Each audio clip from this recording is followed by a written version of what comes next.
Okay, hello everyone. Thanks for joining us at this, oh my gosh, really windy day in Cannes. So I am Gurjit Degun, the Creativity and Culture Editor at Campaign. This afternoon we're discussing a piece of work that has, not only is a beautifully crafted ad, but also breaking new ground around raising awareness in autism, especially in girls. So Me, My Autism and I was created by this wonderful team here at Havas for Vanish, which is owned by Reckitt. And it tells a story of an autistic girl and the special relationship she has with her hoodie. So before I introduce our lovely panel, let's watch the ad and I'll press play, hopefully.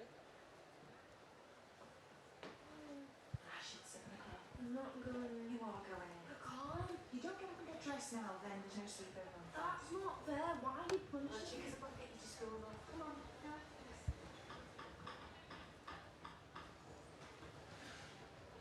Go on, there's your pancakes.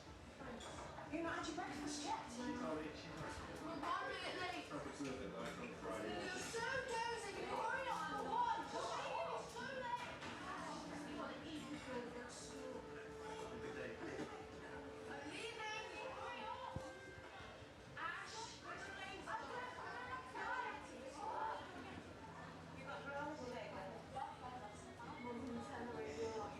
Lily,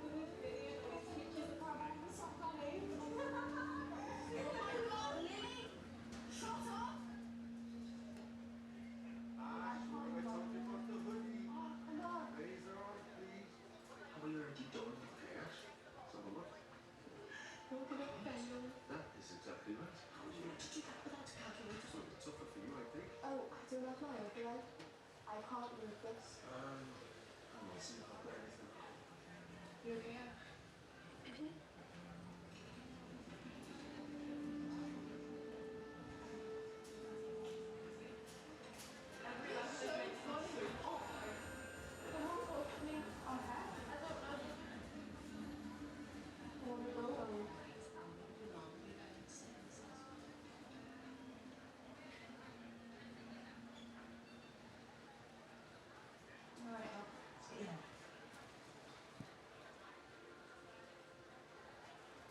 Can you fix this? Still get a please? Please. Okay.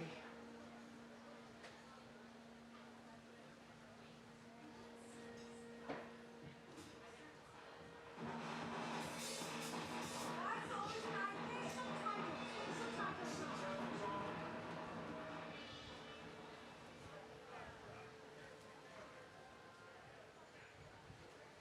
Ash, it's time to go plug.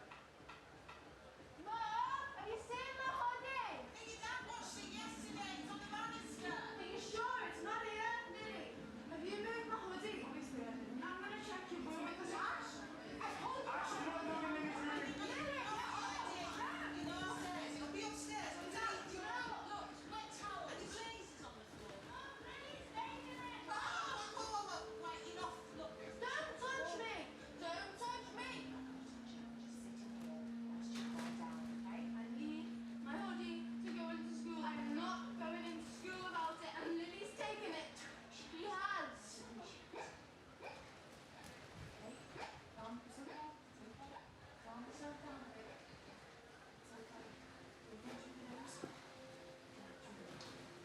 Ash, I'm sorry. I'm really sorry. That's the moment that really gets me. Really touching.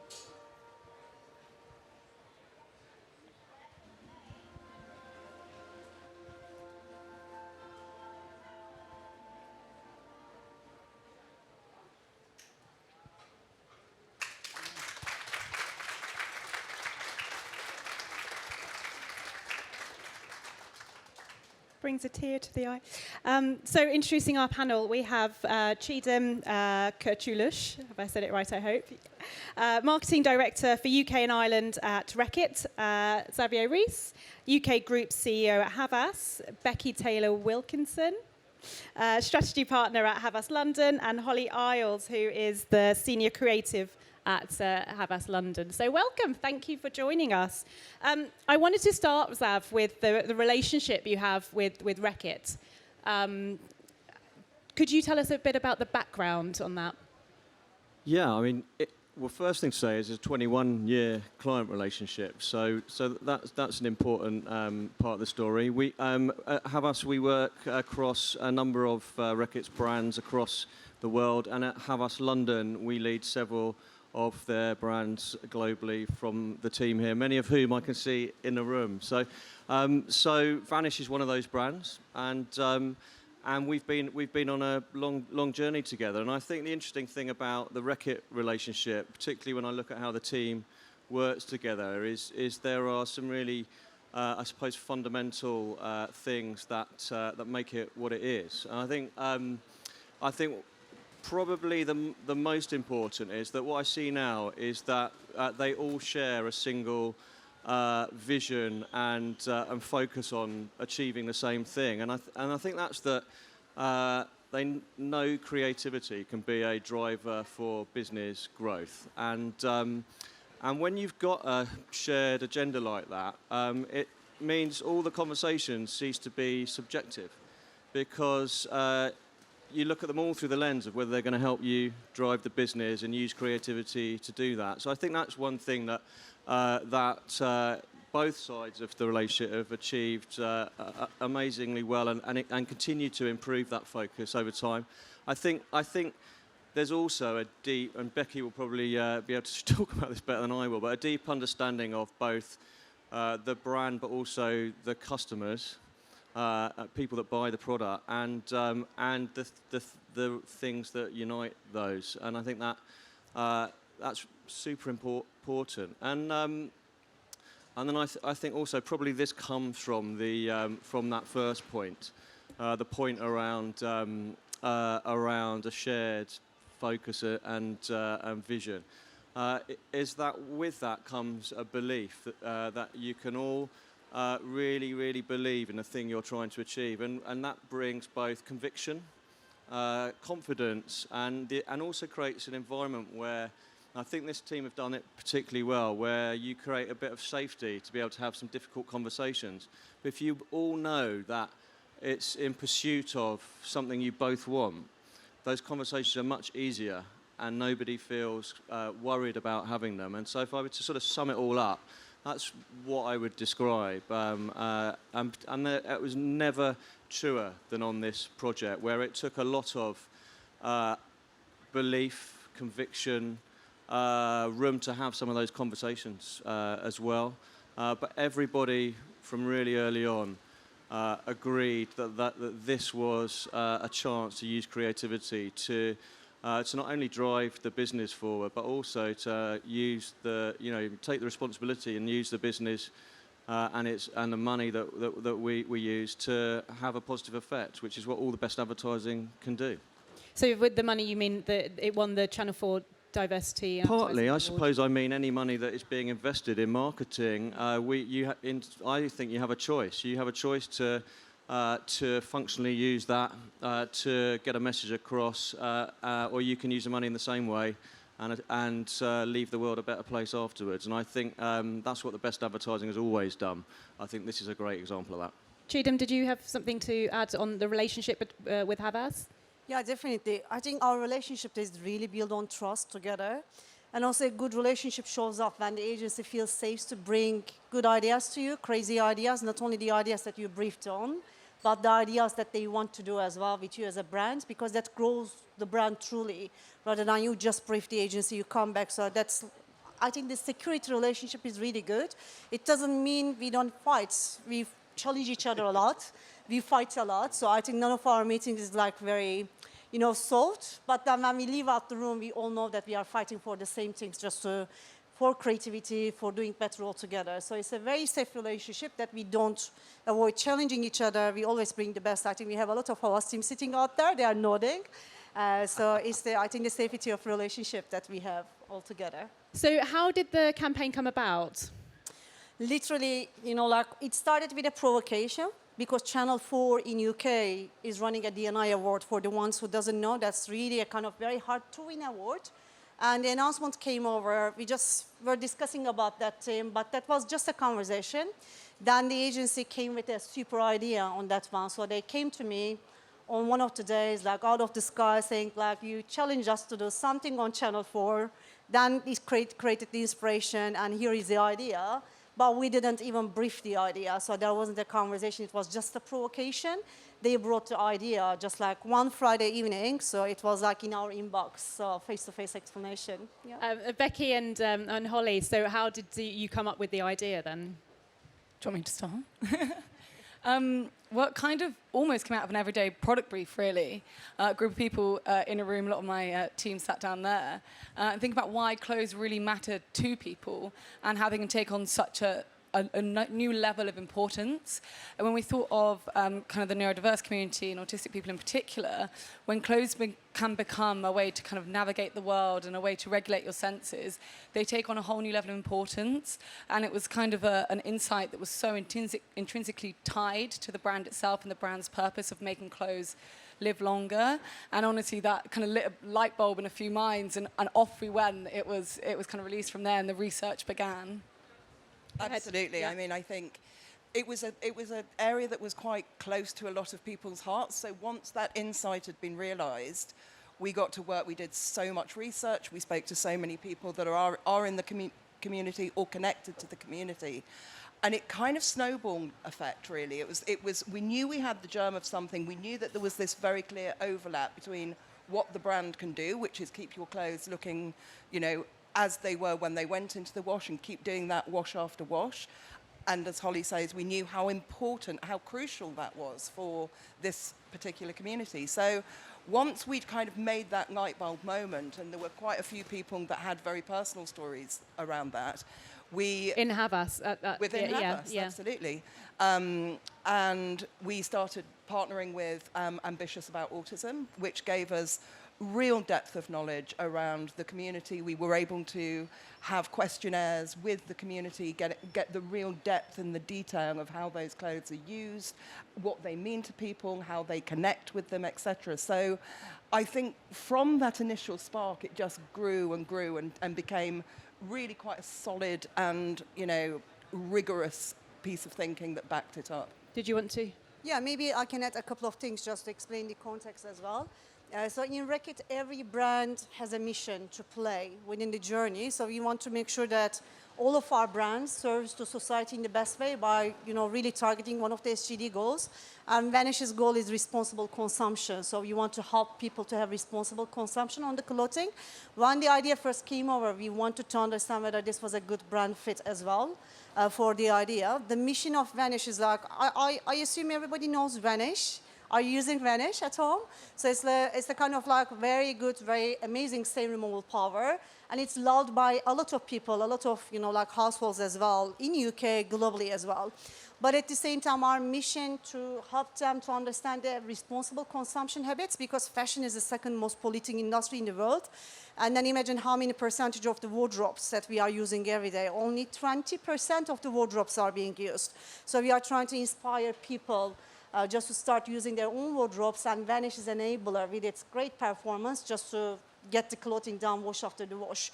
And when we went into this campaign, autism was not a society community that we knew very well. So it came like a very new insight, but it was really interesting to understand the brand fit as well.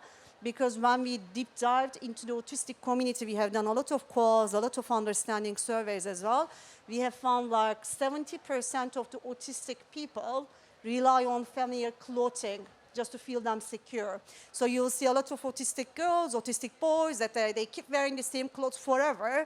That's the mission that we have. So we want to bring the clothes longevity, but at the same time, it's not very much, appreciated by their peers because they don't understand what autism is in that case. So then we felt like this is like a super authentic fit between the brand, between our mission, and where we can authentically contribute as a brand. So I think strategy was very on top, but at the same time, brand fit was very authentic, that we were super careful just to make sure that we are not creating something that we can't step in as a brand. We wanted to make sure that it's authentic, it's something we can truly help, rather than just doing something for the sake of doing something. We felt we have a real role to play in that journey as a brand. I think also what was interesting is the gender gap in autism. And so my notes say girls are 3 times less likely than boys to be diagnosed. So how did that insight come about? And Zav, did you want to go ahead? Was it before I got involved or when I got involved? I can't remember. So my daughter is autistic. I wasn't involved in this project at the start, and the guys came and spoke to me about it, and they were already sort of hitting on it. I think we had a script with a girl version and a boy version originally. Or maybe you didn't even see that. But we talked about it. I was definitely able to bring my personal experience to that, and it's true. So, look, girls are 3 times less likely to be diagnosed. There's a number of reasons for that. One of them is because, and I'm stereotyping to some degree, but girls mask because they have a much greater desire to remain sociable and seek relationships. And you'll see a lot of autistic boys withdraw more often. But also, and maybe partly because of that, nearly all the science and research that has been done into the subject of autism, particularly in children, has been done about boys. So it was under-recognised because it was understudied, because girls. It manifests in different ways in everybody, but particularly in girls, it manifests very differently. So we saw a tension, right? We saw a tension and a true story to tell. And obviously, our job always is to find a subject that's relevant to the brand, but it's going to really, really engage and sit in people's memories. I was over at the Palais this morning and listening to Les Burnett talking about the critical 2.5 seconds. You've got to be able to hold the consumer's memory for more than 2.5 seconds, and then there's an exponential increase in the impact of your ad sitting there for longer. In the end, that's the job. You've got to find a way, and this was a meaningful subject. Whether or not you are autistic or know someone who's autistic, it's a powerful fact. It's a really interesting insight, and it's something that's universally interesting to people. And I was just going to touch on that kind of initial script process. That first script was a young boy, and then as we went along the research process and we found this stat, I know it hit me and it hit all of us. And I went back to the table and rewrote a script for a girl. And another big difference that we did kind of do along the way as well is that the script for a boy was a bit younger. I think it was kind of 7 or 8, and it just felt like the film was really talking to that boy's parents and his carers and maybe the educators in his life. And we went back to the table and wrote the script for a girl and aimed it kind of around teenager, 14, 15 years old. It just felt like that film was talking to girls themselves as well as those around them, as a way to really help them feel seen and heard. And I think is a crucial age as well for girls, often when that mask that Zav was talking about slips and the social demands around them going from primary to secondary school really come into play. So it was another integral change for us, a change of tact, and something that we felt responsible for to do. It also moving the age enabled us to portray the autistic person in the story as someone who was in control of themselves and not to be pitied.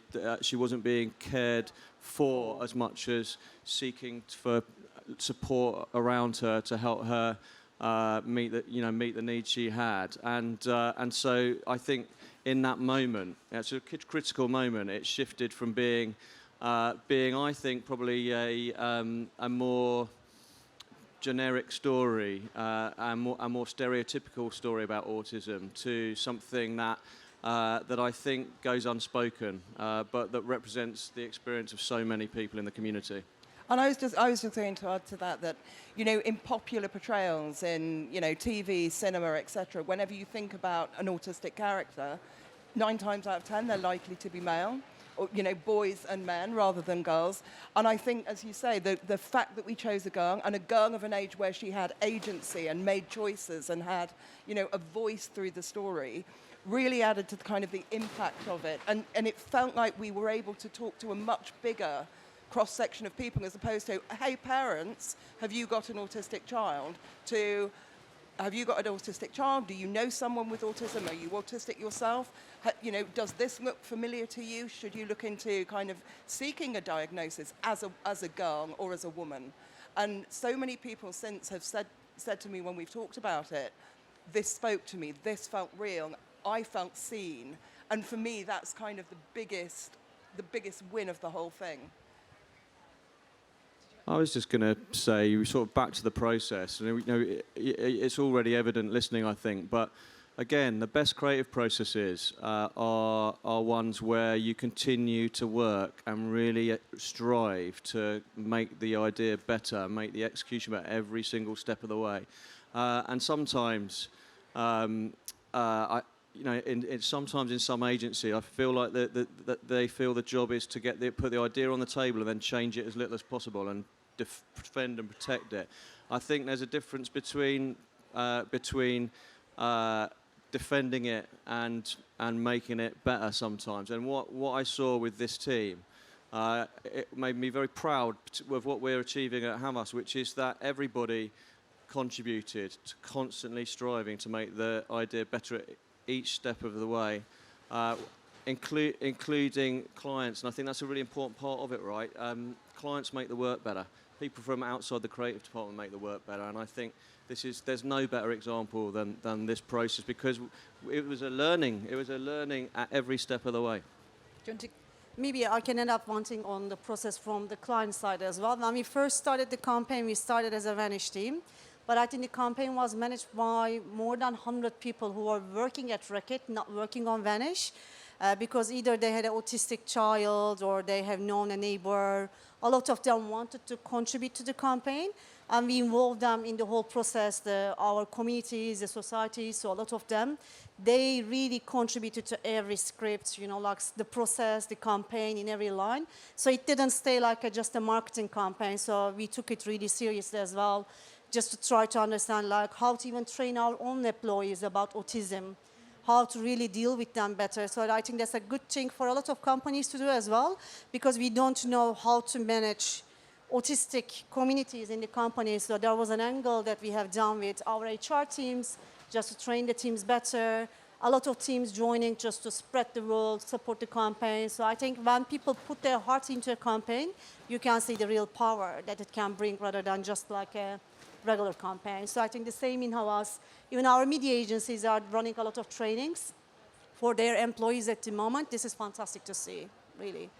Holly, I just wanted to pick your brains a bit more about the creative process, and you worked with Tom Hooper. What was the one? There's a great story throughout the work. How did you come up with that? And then how did you also kind of approach Tom, and how did that relationship work? Well, I mean, Zav touched on it already. I want to say it was version 42, that script, by the time we even pitched to the Channel 4 award.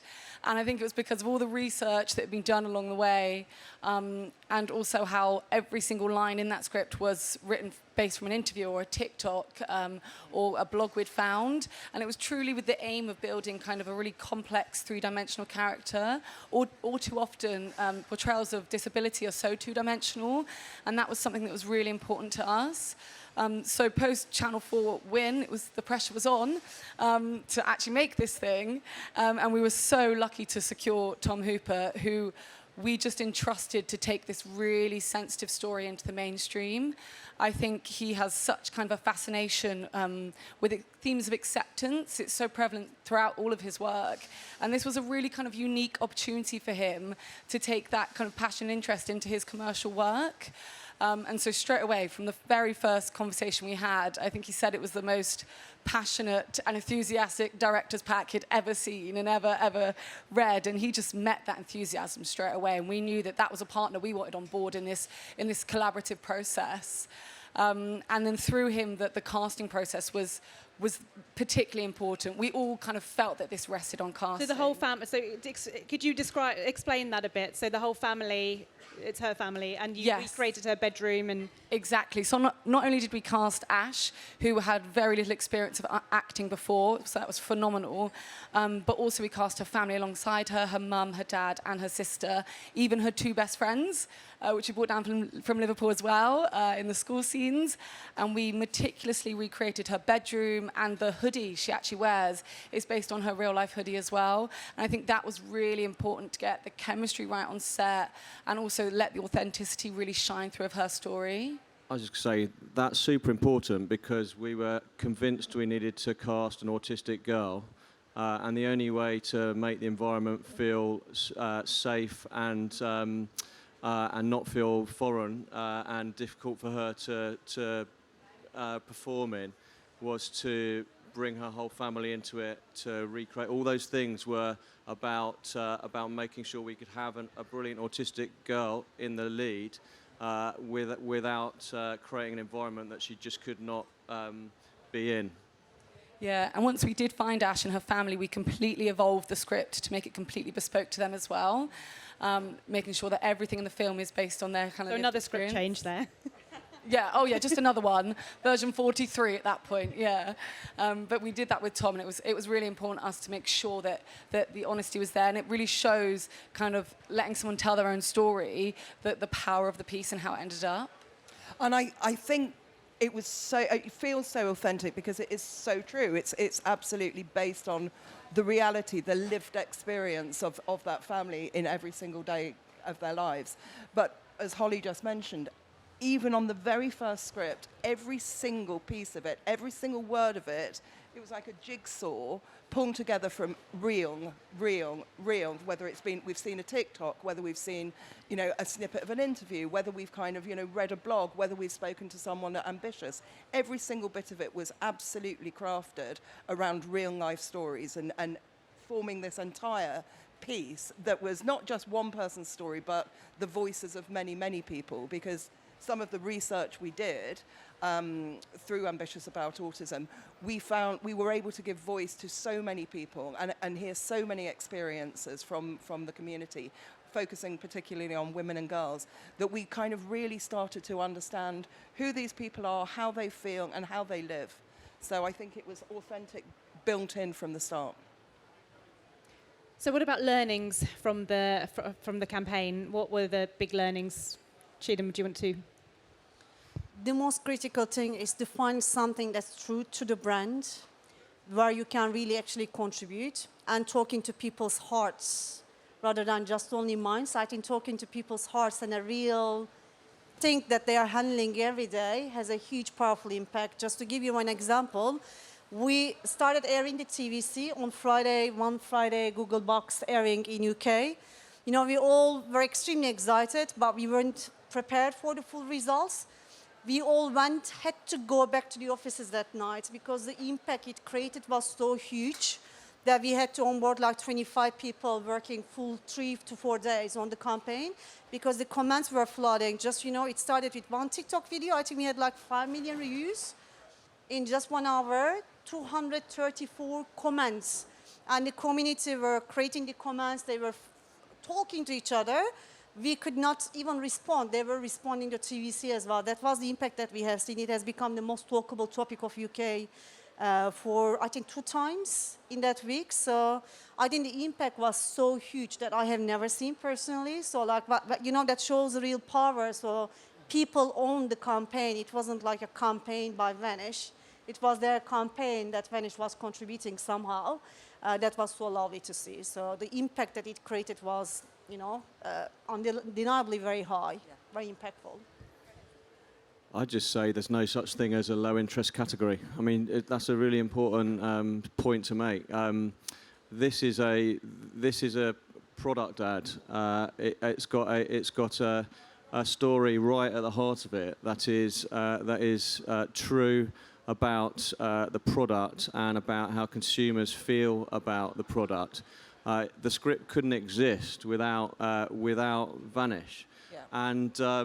And I think it's easy for us to spend the whole time talking only about the autism piece, which of course is a subject massively close to my heart. But this is a great example of how marketing at its best can tell an unbelievable product story in an unbelievably emotional way in a category where people maybe think that kind of vision is too much to set for yourself. So I think that's a big learning. I think we also learned some stuff about media shapes and structures and things like that. But I think the learning is for me, no such thing as a low interest category. It depends what insight you bring to it. Becky? I was just going to say, I think for me what Cheatham said is absolutely on the money. If you're going to have a cause, if you're going to have a talk about a purpose as a brand, it absolutely has to come out from what your product actually does. For, you know, how you're serving people through your product should be what you're talking about in terms of how you serve a community through your brand. And I think what a big learning for me was when we were seeing the response to the work, which was phenomenal. Everyone was saying, have you seen the Vanish ad? Have you seen the Vanish ad? Whilst they owned it and felt it was for them, and it was, you know, and it was by them, for them, by that community. I think what they were able to see and was the connection to the brand and the authenticity of that link. There was no one saying, what's Vanish talking about this for? I don't understand why Vanish would be doing this. It was very, very clear, even though, you know, in terms of the film itself, the branding is fairly recessive from what we're used to in our big, you know, loud pink TVCs. But no one failed to make that connection. No one failed to see the bigger role that the brand was playing in that story. Ollie? I think for me, what's really going to stick with me, and it's probably quite unique about this project, that even coming from a very small group and how that initial idea started, was just the snowball effect of it. Not in any single meeting did I get, or anyone get, a no. It was yes, and how can we help? Let's make this better every single point, and every new person it touched, from agency to client to production company to our charity partner, everyone. And I think as a creative, that was so rare to have, and I think it's what made the work so brilliant. How do you, what kind of advice would you give to other brands who may be fearful of purpose washing? The most critical thing is to be brave a little bit, because by doing the same things, you don't discover like new areas generally. Just being brave, but at the same time, while being brave, just mapping this triangle, like whether it fits for the brand, whether you really have a say, and whether you are really doing something about that, or is it just, you know, something that you want to run a kind of like marketing campaign. That was a no-go at start from us. So we wanted to make it like truly authentic, which seems to work in that case. So I would advise to be brave, be authentic as a brand. Were you ever worried? Yes, because this wasn't an area that I even didn't personally know a lot about autism. So I have learned lots during the process. And I felt ashamed. I said that I should have known about this just to help my colleagues, the people around me better. If I had known those things much earlier, I could have helped a lot of people better as well. So that made us a little bit nervous, because that wasn't an area that we were an expert. But then we got the best experts to work with us, like Ambitious About Autism, a lot of the communities who are really dealing with it. So they really helped us. We got the security from knowledge, you know, by knowing it, researching it, understanding it better. So we felt more secure every day, but we took very careful steps in each journey just to make sure that we are doing really good at each stage in the total process. Zav, what advice do you have for agencies and brands who are worried about purpose washing? Well, first, don't. I think you've got to find an insight that's true. I suppose that's an underrated piece of advice generally, right? Keep hunting for the truth about your consumers and their relationship with your product. I think for agencies, I would say all the things I said in terms of low interest categories. I'd also say please know that if you set up the environment for everybody to make the work better, they will, and don't be afraid of it. Please don't close down and think that one of you knows best. If you all know what you're fighting for in terms of the quality of work that's going to drive the KPIs and the client's business forward, and you have all the conversations through that lens, then everybody can bring something to the table, and then you can talk about whether it's going to do what you need it to. But I still don't think agencies do that enough. Becky, do you want to say something? I mean, I think it's been said, but I would just reinforce that piece on the connection between what your product does and what your brand does, because if you haven't got that at the absolute nub of the story, that's where you're on slightly shaky ground, I think. And the second thing I would be, if you're not an expert in a topic you're talking about, speak to the people that are, because that will not only give you legitimacy to be in the area at all, but it will give you, the confidence and the right knowledge and the right tone and the right notes to strike through it. Because, looking back, it's easy to see where so many things could have gone wrong in how we talked about it, but we interrogated every single second. Is this the right way to do it? Is this the right way to do it? Ask the people who know it best. So don't think you're an expert on something when you're not, and seek the right advice.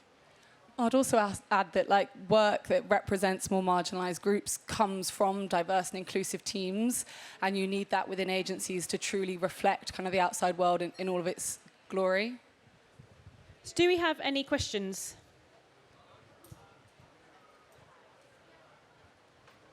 Let's carry on.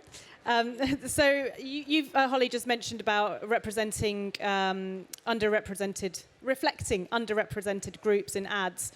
How do you guys think that brands are stepping up to that challenge?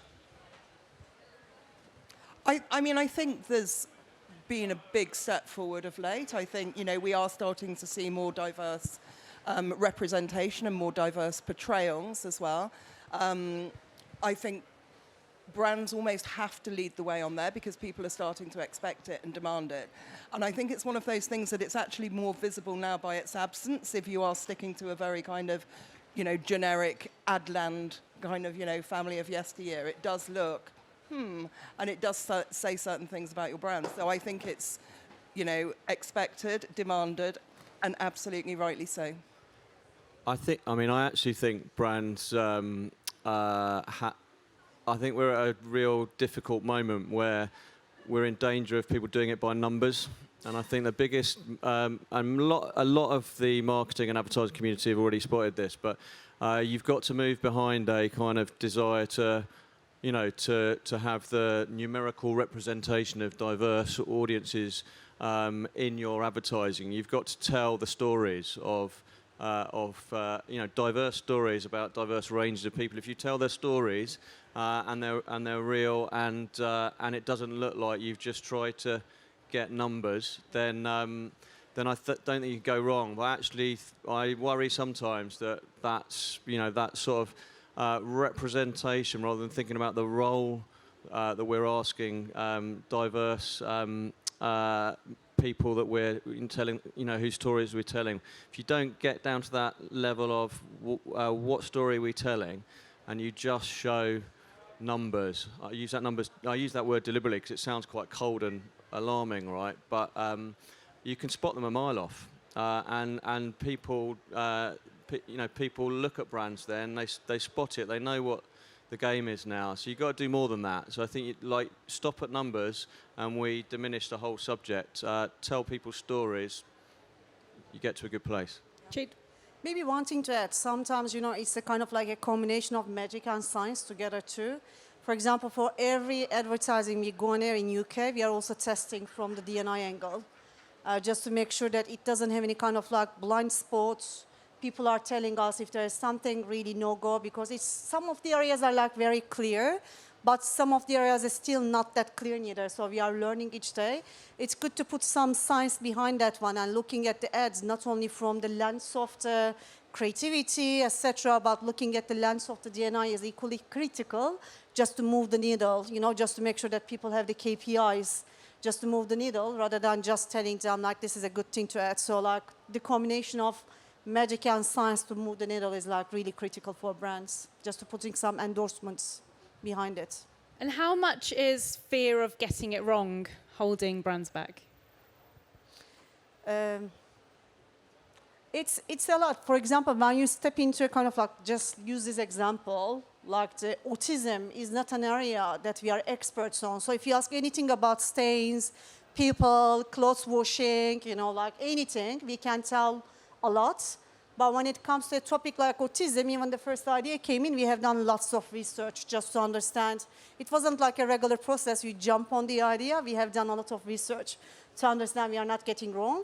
And also it's a nervous process at start because you want to do something good by being authentic, not making any mistakes. So it takes more work to do it, but I think at the end, the end result is much more rewarding than anything else as well. So when you do it once, it becomes easier, but the first step is always the most critical one to take. Go ahead, Seth. I was just going to say, so I think it can be scary, but I've always believed that hope is a more powerful and motivating emotion than fear. And I think if the hope you sort of cling on to is that you are going to tell the story you need to and represent people in the right way, the dangerous the A word, authenticity, which again gets massively overused. But if you really, really again strive for the truth, then actually I think you can go at it with great positive energy rather than with fear. And I think that's the psychological shift I think we all need to make. We just got to really want to tell it in the right way. I was just going to add there needn't be fear of getting it wrong because there's people that can help you. So whatever area you're telling a story in, reach out to the people who are experts, who live that day to day, because then they can make sure that you are, or they can help you through working together to partner with you and to, help you shape and craft any piece of work to make sure it's perfect for that audience. The help is there for people that want to take this journey. And as Cheatham said, every single piece of work we do, we work with creative equals to, see if there's watch out, see if there's areas, because, you don't know what you don't know. So lean on the people that do know the answers and, then no more fear.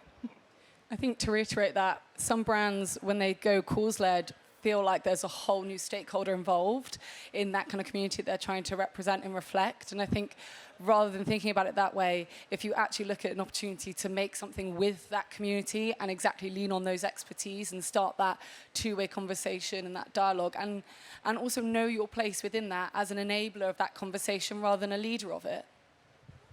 Does anyone have any questions? Go ahead.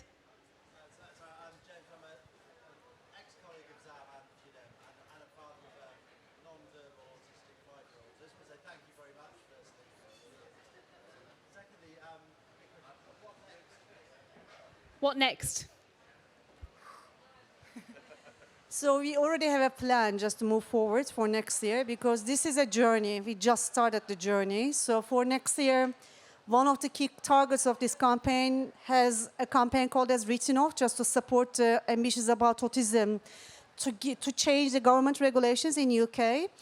Because autistic girls at schools have lots of troubles at the moment, and the current government regulations is not helping that one. So we are going to run a House of Common events with the government just to change regulations of the autistic girls and the communities at schools, just to help their lives better. At the same time, we are helping a lot of the autistic girls just to help them to educate during their daily life, because even they don't know what they are going through. So we are supporting them a lot just to educate a lot of kids. A lot of autistic girls with ambitions about autism as well. So that's what we want to change, really, is to create a huge impact to their lives by every day. But at the same time, we'll keep pushing the agenda of awareness because this campaign shifted the awareness a lot. But just one campaign in a year is not good enough. So we are repeating it in this quarter. Then next year, it's going to be again, so like next year. So it's going to take some years just to really establish, but we are patient. We are going to make it happen just to make a real change. James, yeah. That's not purpose washing. I think that's the other thing to say. You either make a campaign or you get behind it for the long term. And to give Reckitt massive props, I think a lot of clients would have stopped short. But it's a good question to ask, and that's a very good answer. Anyone else?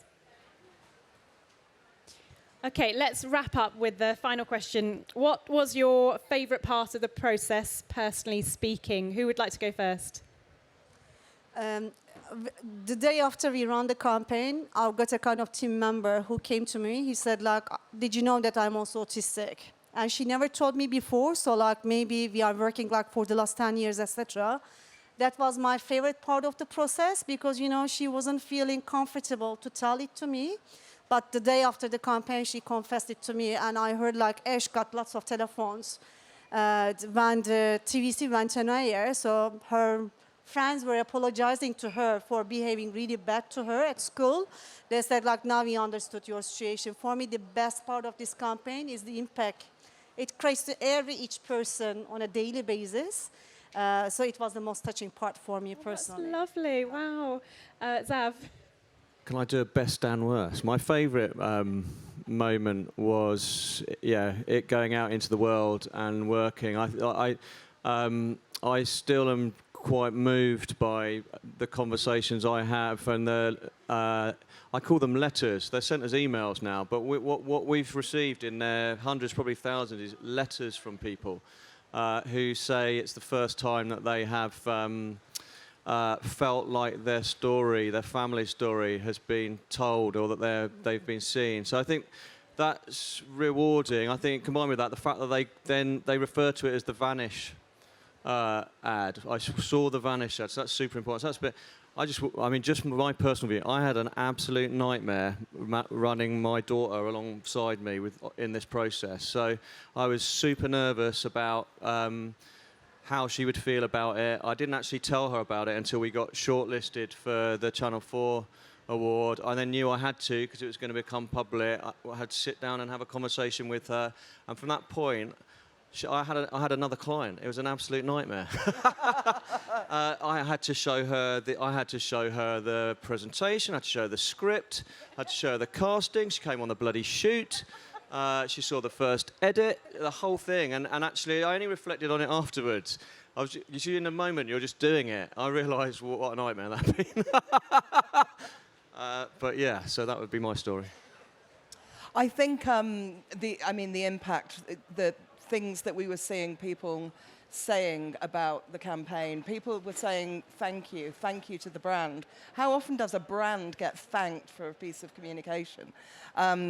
There's some great stories I know. Elliot could tell a great story about a mother of an autistic girl actually calling him up and just wanting to talk to him, just wanting to say thank you. There was all the comments saying things like, if this kind of thing had existed when I was growing up, it would have changed my life. You know, people saying, finally, something that speaks to me, speaks about me. But the one story that I'll remember is that we were all at the D Awards, and Britt was going home in a cab, and the cab driver... Britt Iverson, yes, strategy... Yeah, exactly. And she was going home in the cab, and the cab driver said, oh, so where have you been tonight? Oh, I've been in a big award show. Oh, you know, what for? Advertising. Anything I'd know? Well, actually, the Vanish ad that's just been on, he went, oh my God, I love that ad, and talked about it and knew the characters and really spoke so eloquently and so passionately about that piece of communication that, you know, you don't often get that in the back of a cab, but it was, you know, I think it was a magic moment.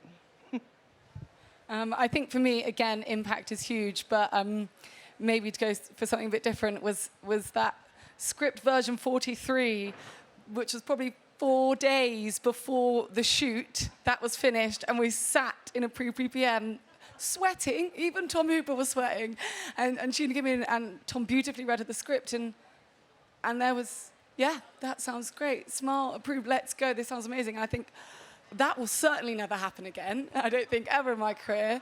And I just commend the absolute bravery and the trust from everyone in this process. Brilliant. Thank you so much, everybody. And thank you for you guys for joining us today. If you would like to learn more, and you can catch up with a write-up of the key takeaways from the session, go to campaignlive.co.uk. There's also going to be a short video that hopefully everyone can share on their socials. But thank you to Havas, and thank you to our panelists. And have a lovely day. Thanks, everyone.